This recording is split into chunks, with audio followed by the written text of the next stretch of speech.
Olá pessoal, dando continuidade aqui no nosso curso de Física 1.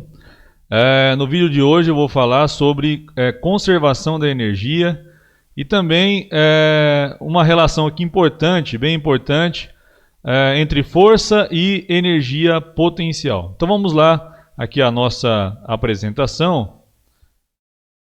Nós temos aqui, de início, para a gente chegar no ponto que precisa aqui para falar de conservação, é uma relação também muito importante, entre o trabalho e energia cinética. Vamos também ver o que a gente chama aqui de energia cinética a partir dessas definições, ok?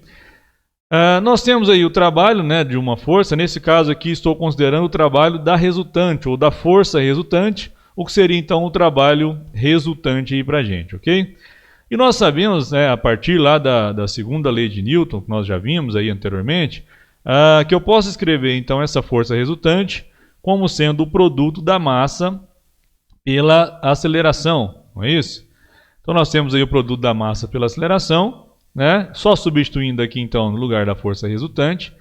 E neste caso aqui é interessante, é importante que a gente faça uma mudança aqui de variáveis, vamos dizer assim, para encontrar aqui a relação que eu preciso entre o trabalho e o que eu estou chamando de energia cinética. Inclusive, através disso nós vamos definir o que é energia cinética.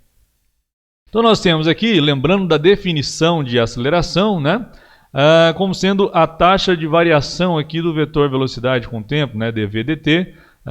O conceito de aceleração está relacionado com variação do vetor velocidade.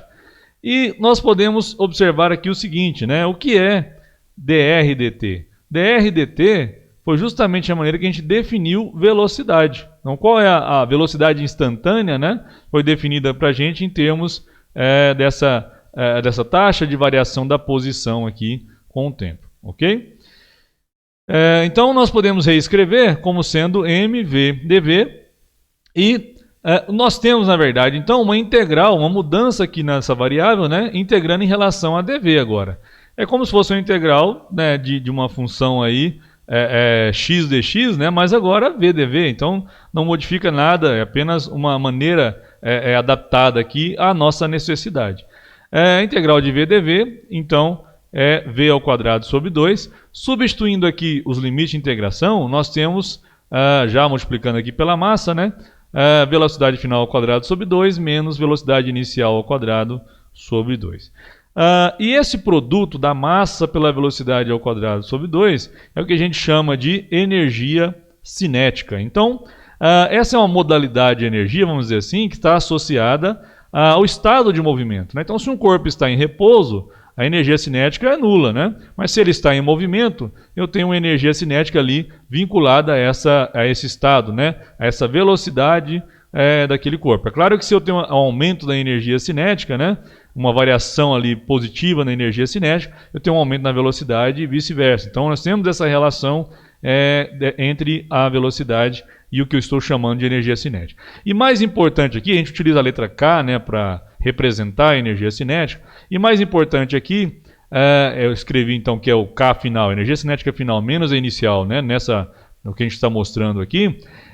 Então eu posso relacionar o trabalho resultante, ou trabalho da força resultante, com a variação da energia cinética, E veja que aqui é o trabalho de uma força qualquer.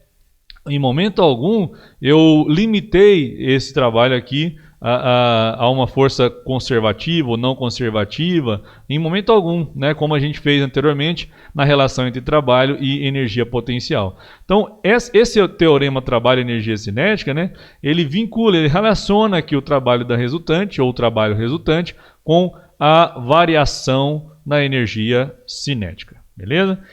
E a partir disso é que a gente vai desenvolver aqui a ideia de conservação da energia mecânica e depois o princípio de conservação da energia mais geral, Se eu tiver um sistema agora atuando apenas forças conservativas, o que nós temos? É claro que se eu tiver apenas conservativas, do geral vale, Essa relação entre o trabalho resultante, pensando que todas as forças atuando são conservativas, ela vale da mesma maneira, Agora, essa relação que a gente viu anteriormente entre o trabalho e a variação da energia potencial, aí sim ela só é válida para aquele grupo de forças que são conservativas. Então, nesse caso inicial, eu estou considerando que todas são conservativas. Então, posso utilizar aqui tranquilamente as duas relações, né? Então, se o trabalho é igual à variação da energia cinética e neste caso só atuam forças conservativas, eu posso igualar que a variação da energia cinética, neste caso, será igual também a menos a variação da energia potencial. Vem direto daqui, né? Se todas as forças que atuam são conservativas e o trabalho resultante é igual à variação da energia cinética, o trabalho de todas essas forças que são conservativas, nesse caso, é igual a menos a variação da energia potencial. Então, eu posso substituir isso aqui e fazer essa relação, né? Passando aqui para o outro lado, né? Não, antes disso, né, nós podemos então escrever que a energia potencial final menos a inicial, deixando ali o menos em evidência ainda, né? A energia cinética final menos inicial, e ajustando aqui já a questão do sinal, eu posso depois escrever dessa maneira, né? Energia cinética mais energia potencial inicial igual a energia cinética mais a energia potencial final. Ficou errado aqui, vamos corrigir rapidamente, né? Que eu tirei aqui o ponteiro. Vamos corrigir aqui rapidamente. Seria final também, né? Na hora aqui da digitação falhou. Então, o que é importante aqui para a gente é que esta soma, né? Energia cinética mais energia potencial é o que a gente chama de energia mecânica, né? Então, energia cinética mais energia potencial é o que a gente chama de energia mecânica. Então, o que está escrito aqui? Está escrito aqui para a gente que a energia mecânica, que é a soma inicial, é igual à energia mecânica final, né? A energia mecânica inicial, que é essa soma, é igual à energia mecânica final. E vice-versa, obviamente, né? Energia mecânica final é igual à energia mecânica inicial. Ou seja, né? Existe aqui conservação da energia mecânica. Se eu comparar inicial com final ou outros quaisquer pontos ali, no meu sistema, a energia mecânica em um ponto é igual à energia mecânica no outro. Isso é verdade quando atuam apenas forças conservativas. Vejam que eu não estou dizendo que a energia cinética se conserva ou a energia potencial se conserva isoladamente. O que se conserva é a energia mecânica, ou seja, é a soma energia cinética mais energia potencial. Esse é um detalhe extremamente importante para a gente, né? Então, eu poderia também escrever assim, né, que é apenas uma outra forma de escrever o mesmo resultado. Energia mecânica final menos a inicial igual a zero. E ainda que a variação da energia mecânica ela é igual a zero. Ou seja, neste caso, nós temos a conservação da energia mecânica. Certo? Isso é um resultado muito importante, né? E veja que aqui estamos considerando que atuam apenas forças conservativas. Então, se num sistema não tem forças dissipativas, né? Ou seja, só atuam forças conservativas, nós temos conservação da energia mecânica. Beleza? Isso é muito importante, né? E tem muitas aplicações aí, como a gente vai ver nos probleminhas que a gente vai resolvendo, né? E situações aí que a gente tem cotidianamente. Mas também nós temos que considerar um caso mais geral, né? O que é o caso mais geral? É quando atuam forças conservativas, mas também atuam forças não conservativas, né? Quando atuam, nós temos o trabalho ali de forças conservativas e de não conservativas. E a soma dessas contribuições me dá o trabalho resultante. E isso é igual à variação da energia cinética.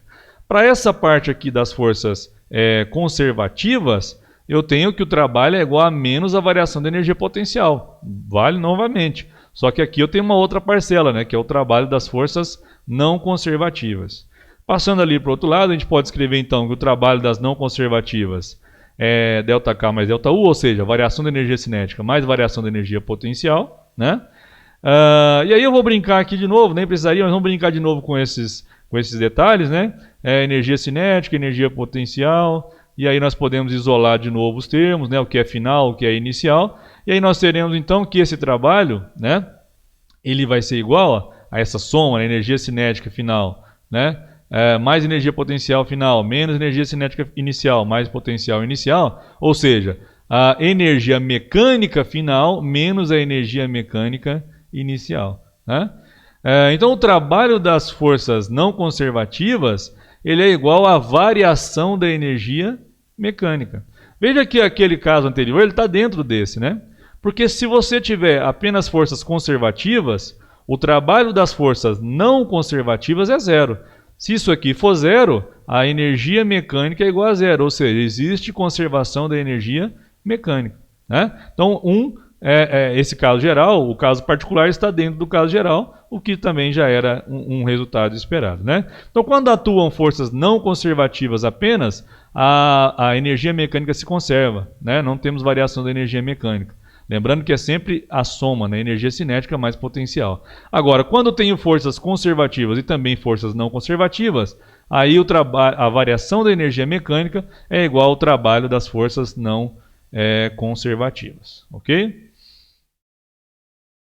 Isso pode nos levar também, uma análise aqui, que a gente pode obter um princípio, né, de conservação da energia bem interessante, bem importante também, né? Vamos imaginar o seguinte, né? Se eu tiver, quando eu tenho um aumento da energia interna, esse aumento da energia interna, ele está ali relacionado também a um aumento da temperatura, né? Assim como se eu tiver uma diminuição da energia interna, eu tenho uma diminuição da temperatura, né? Agora, quando a gente tem, por exemplo, a força de atrito, né? Quando eu tenho atrito entre as superfícies, né? Nós sabemos que naquela região de contato entre as superfícies, eu vou ter um aquecimento, eu vou ter um aumento da temperatura. Se eu tenho um aumento da temperatura, vinculado a isso, eu tenho também um aumento da energia interna. Mas nós sabemos também da aula anterior que o trabalho da força de atrito ele é negativo. Então, como é que a gente pode escrever? Eu posso escrever que o trabalho da força de atrito, por exemplo, né, dessa força não conservativa, como é o atrito, é igual a menos a variação da energia interna. E os experimentos mostram que sempre dá para você obter uma relação aqui entre as forças não conservativas e alguma variação de energia, né, com o sinal trocado, né? Então nós podemos aqui escrever nesse nosso exemplo aqui para avaliar essa situação, né, da seguinte maneira, que essa variação da energia interna, né, com o sinal trocado aqui, é igual ao trabalho das forças não conservativas, que é igual à variação da energia cinética mais a variação da energia potencial, né? E eu passo isso para o outro lado, então eu posso escrever que a variação da energia cinética mais variação da energia potencial mais variação da energia interna é igual a zero, né? Ou seja, o que nós temos é a transformação ali de uma forma, de uma modalidade a outra de energia. Mas eu não tenho, e a gente pode sintetizar, né, dessa maneira esse princípio, né? Eu não vou ter a criação ou a aniquilação ali de energia, mas eu tenho o quê? A transformação, né? A energia não pode ser criada ou destruída, mas apenas o quê? Transformada de uma forma em outra, né? Se tem uma diminuição na cinética, eu tenho que ter uma contrapartida na potencial, ou na interna, ou nas duas, e assim por diante, né? Então, num sistema aí, que eu estou analisando, eu sempre vou verificar essa conservação da energia como um todo, né? E isso aí lembra para a gente, né? Inclusive o que disse Lavoisier, né? No caso lá em relação à matéria, onde ele disse o quê? Na natureza nada se perde, nada se cria, tudo se transforma. E nós sabemos que existe uma relação entre matéria e energia também, mas isso já é uma aula para outra, não para agora, né? Mas a gente consegue fazer esse paralelo aqui com relação também à energia, o que é com certeza um princípio muito importante, muito interessante, né? Então a energia também, num sistema ali, ela se conserva como um todo. Eu consigo visualizar, vislumbrar, né, as variações ali que se compensam de tal forma que eu tenho a conservação, esse princípio da conservação observado. Outra parte aqui que eu quero destacar para a gente nesse vídeo é a relação entre força e energia potencial, inclusive aplicando ali ao final a um sistema, né, de uma molécula diatômica, por exemplo, que é algo interessante aí para a gente. Então, como é que eu posso fazer isso? Então, eu vou partir aqui de um caso que a gente já estudou, que é quando eu tenho um sistema massa-mola, né? E nós conhecemos aí como é que funciona a questão da energia potencial, o trabalho, né? Como é que se dá esta relação, né? Vamos pensar aqui que o trabalho pode ser dado aproximadamente, né, pelo produto aqui da força pelo deslocamento, né? e nós já vimos isso também, mas aqui eu estou utilizando que eu posso aproximar, né, para um pequeno deslocamento, que o trabalho é dado pelo módulo da força, mesmo sendo uma força aqui variável ali, né, pelo deslocamento. É claro que isso vai ser mais exato à medida que eu tomar esse deslocamento cada vez menor, né? Então o que a gente faz, né, como a gente já tem feito em outros momentos? Eu posso escrever dessa maneira, né, como o ΔU aqui por ΔX, isso me dá a força que, particularizando nesse caso, né, unidimensional, depois a gente vai generalizar. Ora, se eu pegar o limite com esse ΔX tendendo a zero, o que eu vou obter? Se vocês buscarem na memória aí, isso é justamente quando vocês definiram lá no cálculo derivada, né? Então eu posso escrever que essa força é dada por menos, né, que veio aqui da relação do trabalho com a energia, variação da energia potencial. Claro que aí nós estamos falando de forças conservativas, né, também, né, essa relação, menos du dx. Então, se eu conheço a função energia potencial, eu obtenho a força ali relacionada, derivando em relação a x essa função energia potencial. Nesse caso aqui, unidimensional, a gente vai generalizar para um todo. Então, se eu conheço U, determino a força. E o vetor força, como a gente vai ver, através desse artifício aqui, ok? E a gente pode generalizar, como eu disse, né? Se eu tiver aí uma energia potencial com função de x, y, z, né, em cartesianas, ou em outro sistema de coordenadas, né, eu posso generalizar isso aqui, como escrevendo cada componente da força como uma derivada parcial. Então, se vocês não se recordam ou não viram esse símbolo, né, aqui ele significa uma derivada parcial. Então, a componente x da força ela vai ser dada pela derivada dessa função em relação a x. Ou seja, y e z, quando eu faço isso, é como se fossem constantes, né? Aqui eu derivo a função em relação a y, é uma derivada parcial. Aqui em relação a z, eu tenho as componentes x, y e z, e o menos já veio lá da nossa definição que a gente fez no slide anterior, né? Dessa maneira, eu posso escrever o vetor força, né, aqui as suas componentes, assim, colocando aqui os versores, né, que indicam as direções, respectivamente, aí, x, y e z. Certo? O vetor força, então, dado, né, aqui a partir de cada uma das suas componentes aí nesse sistema de coordenadas, ok? E isto aí que está, né, esse d dx aí, d rom dx, né, essas derivadas parciais aí, com esses vetores unitários, né, que define aí esse vetor para a gente, é o que a gente chama de gradiente, né? Então eu obtenho aqui, ficou faltando a setinha aqui em cima, né? Vamos colocar aqui também, que ficou, não percebi, mas o gradiente da função energia potencial nos dá o vetor força. Então quando eu tenho aqui o gradiente de U, gradiente, né? Isso aqui, ó, é o que eu estou chamando de gradiente, né, para a gente. Aplicando esse gradiente na função energia potencial, nós obtemos o vetor força, né? Obtemos a força aí relacionada. Claro, é simples, né? É só pensar que eu tenho ali derivadas em relação a x, a y, a z ou a outro sistema de coordenadas qualquer. Por isso mesmo são chamadas aí de derivadas parciais, ok? Vamos aplicar isso aqui no que a gente está vendo aí, né? Em relação a esse primeiro exemplo aqui, novamente, né, como eu copiei para cá, ficou faltando e eu não tinha percebido a indicação do vetorzinho ali. Então, eu vou aplicar em algo que a gente já conhece, né, algo que a gente já viu. Nós sabemos aí que a energia potencial para esse sistema massa-mola, né, ele é dado por kx² sobre 2. Então, se eu quero obter f, basta, neste caso, como depende só de x, a derivada é uma derivada total mesmo. Mas se dependesse de y e z, ou de x e y, teria derivadas parciais, né? Basta eu derivar isso, então, em relação a x. E derivar isso aqui em relação a x, a gente sabe muito bem, né?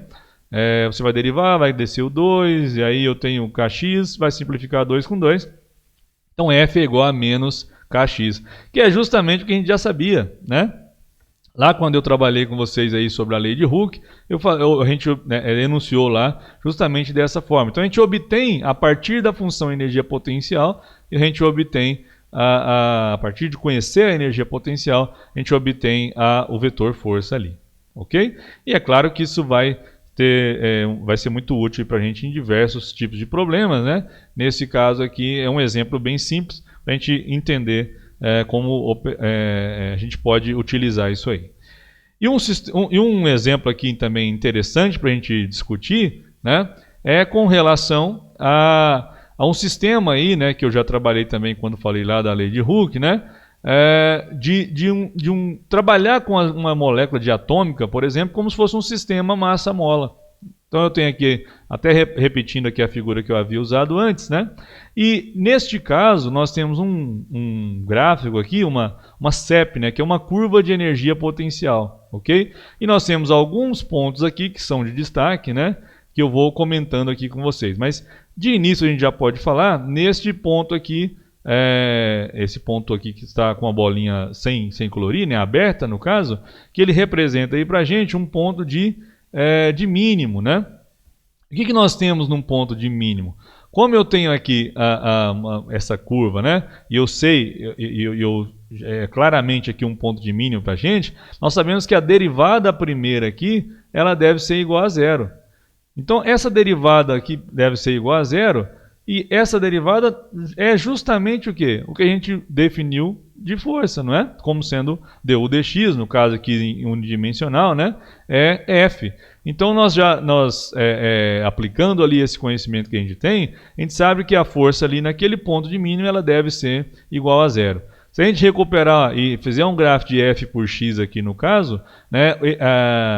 No ponto a minha curva deve passar ali sobre o eixo do x. Né? Por quê? Porque indica que F é igual a zero naquele ponto. Né? E esse ponto aqui é justamente quando eu tenho a configuração de equilíbrio, né? Onde eu tenho a separação de equilíbrio. Esse A seria a separação de equilíbrio entre os dois átomos aqui numa molécula diatômica, né? E esse mínimo aqui é quando eu tenho a formação da minha molécula ali associada a esse mínimo de energia, né? Outro ponto também importante é que se eu quiser separar esses dois átomos, ou seja, quebrar essa ligação, eu tenho que fornecer uma energia, né, que vai ser igual a mais D, ou seja, mais esse valor, né, que está colocado aqui para a gente, para que eu consiga separar esses átomos, rompendo ali definitivamente a ligação química. Então essa energia, né, para que eu consiga separar, é chamada de energia de dissociação, que eu acredito que vocês, principalmente o pessoal aí da química, né, já viu isso aí em outro momento, né? Para a gente trabalhar com isso aqui legal, vamos a deixe-me sair aqui para a gente ver. Vamos lá. A gente trabalhar com isso aqui de uma outra maneira, né? Vejam só, nós temos, veja que a cara é a mesma, nesse caso aqui eu escolhi argônio porque está com uma visão melhor aqui para a gente, né? Tem um átomo preso e o outro livre para se mover, né? Aqui eu tenho, olha onde está a minha molécula aqui, né? Ela está justamente no ponto de mínimo, né, de energia, então ela está estável, naquele equilíbrio estável ali, né, na formação dessa molécula. Agora, se eu tentar aqui, né, vamos ver a força total. Força total é igual a zero, né?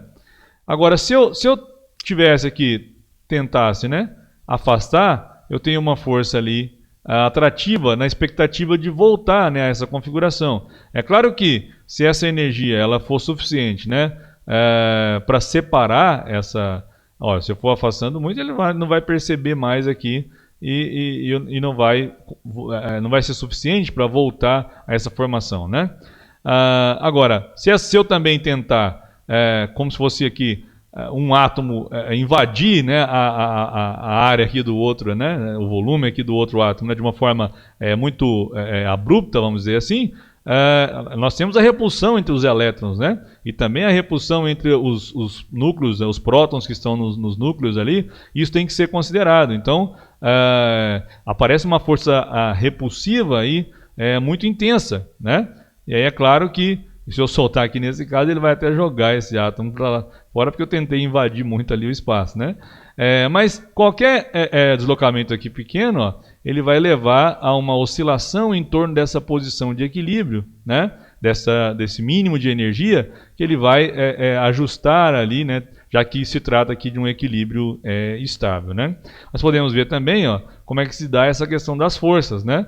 Que a força ali, quando afasta um pouquinho, ela é uma força atrativa, né? Mas quando aproxima eu tenho uma força repulsiva, e aí eu tenho um balanceamento, né, dessas duas, e é interessante também eu olhar como é que fica a questão aqui da força total, né? Entender isso em relação ao processo aí de uma molécula, em uma molécula diatômica, né?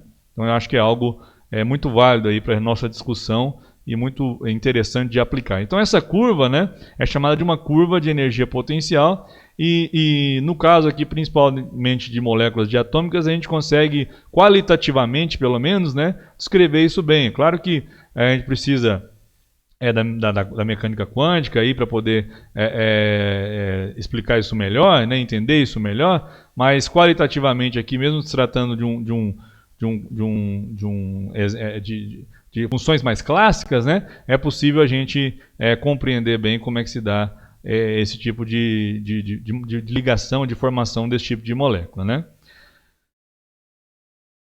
E aí vamos voltar aqui ao nossa apresentação, né?